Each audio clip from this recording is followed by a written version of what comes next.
Leyli muhabbet varken şimdiye değilemem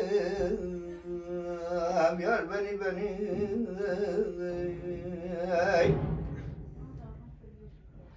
ejderha misali aşmış aldın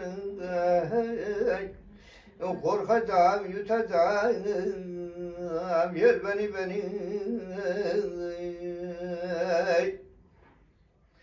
birisine nasat eder nazan nazıca çok masraf etme düşersin burada malından 5 lira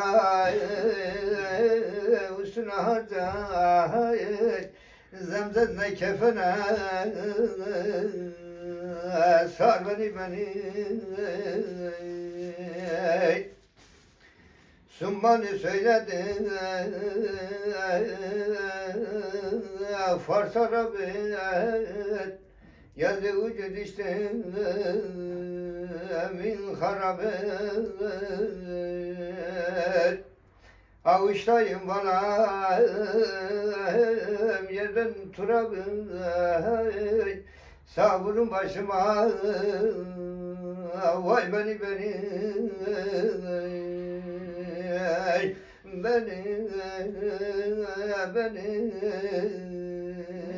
muhane zalim beni